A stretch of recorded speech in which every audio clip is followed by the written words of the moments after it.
A festa do Corpo de Cristo, em latim Corpus Christi, é uma das celebrações mais importantes do calendário litúrgico da Igreja Católica. A Eucaristia foi criada na quinta-feira, que antecede a Páscoa, segundo a narrativa cristã. Para não coincidir com a solenidade da morte de Jesus Cristo, a Igreja comemora a Eucaristia cerca de 60 dias depois, numa solenidade festiva que invade o espaço público e que tem forte participação popular. Por meio de procissões, multidões caminham sobre tapetes confeccionados em diversos materiais para a passagem exclusiva da hóstia consagrada, exibida no ostensório e levada pelas mãos da autoridade religiosa, geralmente o bispo. A Eucaristia foi criada na quinta-feira que antecede a Páscoa, véspera da crucificação de Jesus e durante sua última ceia junto aos apóstolos. Segundo os evangelhos, ao partir o pão naquela refeição, Jesus disse: "Tomai todos e comei, isto é o meu corpo", e o deu de comer aos apóstolos. Desde então, muitos cristãos passaram a acreditar na transubstanciação. O que é a transubstanciação? Entende-se que a substância, que é a essência que compõe o pão e o vinho, é alterada no momento da consagração da hóstia pelo sacerdote, transformando-se em substância que integra o corpo e o sangue de Jesus. Isso significa a crença na presença real do Cristo na Eucaristia, embora a aparência do pão e do vinho continue a mesma. Para a doutrina católica, aparência e substância, que é a essência, são atributos diferentes. Apenas a aparência é perceptível aos sentidos humanos. Assim, embora o pão e o vinho continuem sendo vistos como pão e vinho, a sua essência após a consagração passa a ser outra. Já a exposição pública do corpo eucarístico para a devoção e adoração teve início no século XIII, quando a freira agostiniana Juliana de Cornelon de Liege, Bélgica, disse ter tido visões nas quais Jesus pedia para que se fizesse uma grandiosa festa para honrar sua presença real na hóstia consagrada. Na época, o Papa Urbano IV, ele era bispo, teve conhecimento dessas visões e passou a celebrar em sua diocese pela primeira vez a festa do Corpo de Cristo, no ano de 1247. Em 1264, já Papa, ele então instituiu a solenidade de Corpus Christi para toda a Igreja.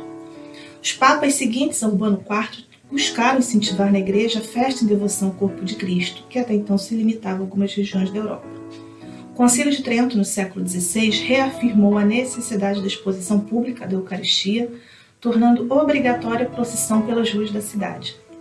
Esse gesto, além de manifestar publicamente a fé no Cristo Eucarístico, era uma forma de lutar contra a tese protestante que negava a presença real do Cristo na hóstia consagrada. No Brasil, milhares de cristãos participam da procissão de Corpus Christi em diversas cidades e capitais, o que é amplamente noticiado pela imprensa. No estado do Rio de Janeiro, a solenidade é tradição e ocupa as principais vias das cidades fluminenses. Especialmente no município de São Gonçalo, os famosos tapetes de sal chegam a ocupar quase 2 km de extensão. Toneladas de sal grosso, além de dezenas de sacos de serragem e borra de café, são necessárias para a confecção de mais de 200 tapetes retangulares que, sequenciados, cobrem a rua principal do centro da cidade. Em geral, os fiéis se reúnem na noite de quarta-feira, que antecede a comemoração para a produção dos tapetes. Música, conversas e refeições compartilhadas integram esse momento que invade a madrugada. A celebração da festa de Corpus Christi é um fenômeno complexo. As práticas em torno do rito religioso exigem saberes, autorizações e uso de objetos específicos. Entre esses elementos, temos a hóstia, que é o objeto central de toda a celebração. Tudo gira em torno dela: os olhares, as súplicas, a devoção e a própria razão de ser do culto cristão católico. O termo hóstia, que originalmente significa vítima imolada, é usado para designar as partículas de pão ázimo, que é o pão sem fermento, distribuídas durante a missa. Os judeus já utilizavam esse tipo de pão para comemorar a Páscoa judaica. Aliás, o pão no mundo antigo era um alimento muito comum, acessível a todas as camadas da sociedade. É interessante pensar que Jesus tenha escolhido este alimento tão democrático para se fazer representar. Quando consagrada, a hóstia apenas pode ser tocada pelo sacerdote ou pelos ministros da Eucaristia. Em alguns casos, os fiéis podem recebê-la na mão, mas devem consumi-la imediatamente perante o sacerdote. Entretanto, antes da consagração, a hóstia passa por muitas mãos, desde a fabricação até a sua comercialização. Aí o seu estatuto é o de mercadoria. O processo de fabricação da hóstia atualmente obedece a uma produção industrial para atender à grande demanda pelo produto. Seu preparo é feito com farinha de trigo e água, Os ingredientes são misturados numa máquina semelhante a uma batedeira, que torna a massa, até a massa ficar uniforme, e depois então é despejada em formas de assar. Essas formas apresentam em sua superfície desenhos com motivos religiosos, que dão relevo às hóstias depois de prontas. Em seguida, as hóstias são cortadas em rodelas, ensacadas e destinadas à venda. Aquelas que estiverem impróprias para o consumo, com rachaduras ou partes quebradas, são descartadas. As hóstias são vendidas por casas especializadas e durante a Semana Santa as vendas disparam, alcançando até 60% a mais que ao longo do ano. Quando chegam à igreja, as hóstias são então ressignificadas pelos cristãos. Elas assumem um novo valor diferente daquele atribuído às mercadorias. Agora, elas só são tocadas por pessoas autorizadas. Antes da missa, as hóstias são retiradas das embalagens e colocadas em recipientes específicos. São as âmbulas, objetos semelhantes a taças usados durante a consagração para guardar e servir o corpo de Cristo. As pessoas que manipulam as hóstias nesse primeiro momento são aquelas que prestam serviço no altar, tais como membros da equipe de liturgia, coroinhas ou ministros da Eucaristia.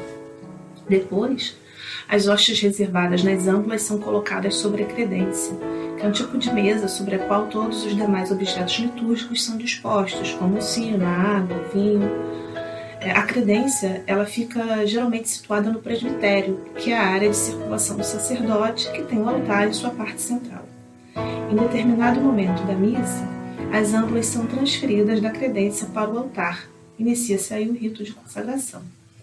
Durante o pronunciamento da oração eucarística, o sacerdote repete as palavras de Jesus proferidas na última ceia, conforme registrado nos evangelhos, e ergue as mãos ao alto, apresentando à comunidade as duas espécies, pão e vinho, uma de cada vez, transformadas agora, em essência, no corpo e sangue de Cristo.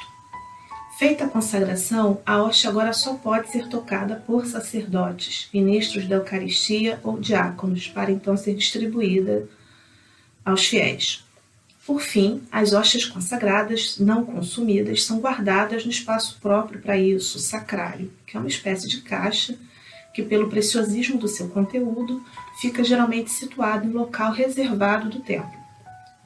Esse hábito remonta aos primeiros séculos da Igreja, quando se utilizavam pequenos receptáculos para guardar a Eucaristia. No sacrário, as hóstias consagradas ficam guardadas até a próxima missa, quando poderão ser consumidas novamente. Junto ao sacrário há uma iluminação vermelha que fica permanentemente acesa. Ela favorece o reconhecimento da Eucaristia pelos cristãos no espaço físico da igreja. Em ocasiões especiais, a hóstia consagrada pode ser retirada do sacrário a fim de ser exposta ao olhar do público para adoração. Nesse caso, ela é depositada no ostensório, objeto litúrgico próprio para sua exibição. Em latim, ostensorium é derivado do verbo ostendere, que significa expor, mostrar.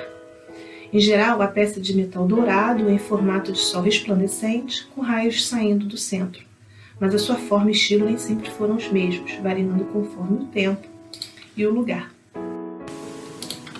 Encerro então esta mensagem chamando a atenção para uma grande lição que há no texto bíblico de criação da Eucaristia.